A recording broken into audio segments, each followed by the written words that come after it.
இந்த climate miss பண்ணிடவே கூடாதுன்னு சொல்லிட்டு நம்ம கிளம்பி வந்துச்சு ஹில் ஸ்டேஷனுக்கு. மத்தியானம் 1:30 மணிக்கு வீடியோ எடுத்துகிட்ருக்கிறேன். கிளைமேட் எப்படி இருக்குதுன்னு பாருங்க. ஒரே பனிமூட்டம், மழை வேறு ஒழிஞ்சிட்டு இருந்துச்சு. அப்புறம் வந்து பார்த்திங்கன்னா, அங்கங்கே நம்ம ஆஞ்சநேயர்கள்லாம் உட்காண்ட்ருந்தாங்க. ஒரு 2 நிமிஷம் கார் நிறுத்தி வாழைப்பழம் கொடுத்தோம். விட்டுருந்தா உள்ளேயே குதிச்சிருப்பாங்க. அந்தளவுக்கு சேட்டை, சரியான சேட்டை. அப்புறம் நாங்கள் கொஞ்சம் முன்னாடி போய் பார்த்தா வெள்ளை மயில் இருந்தது. எனக்கு அந்த தோகை எங்கேயாவது கீழே கிடைக்குமான்னு பார்த்தா கிடைக்கல. பாவம் அது வேறு காலில் அடிபட்டு நோண்டிகிட்டு இருந்தது. அப்புறம் அங்கேருந்து கொஞ்சம் முன்னாடி போனால் தேயிலை தோட்டம்.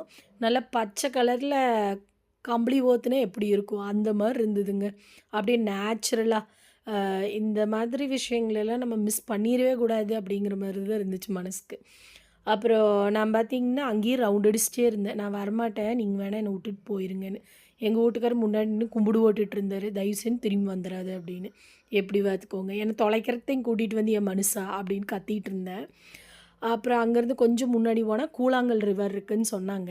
சரி இவ்வளோ தூரம் வந்தாச்சு, அதையும் போய் பார்க்கலான்னு சொல்லிவிட்டு அங்கே போய் பார்த்தா தண்ணி என்ன கிறிஸ்டல் கிளியரு.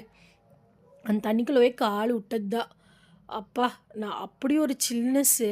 நம்ம ஃப்ரிட்ஜுக்குள்ளே போய் ஒரு நாள் ஃபுல்லாக உட்காந்தா ஒரு கூலிங் எப்படி வரும், அந்த மாதிரி இருந்தது.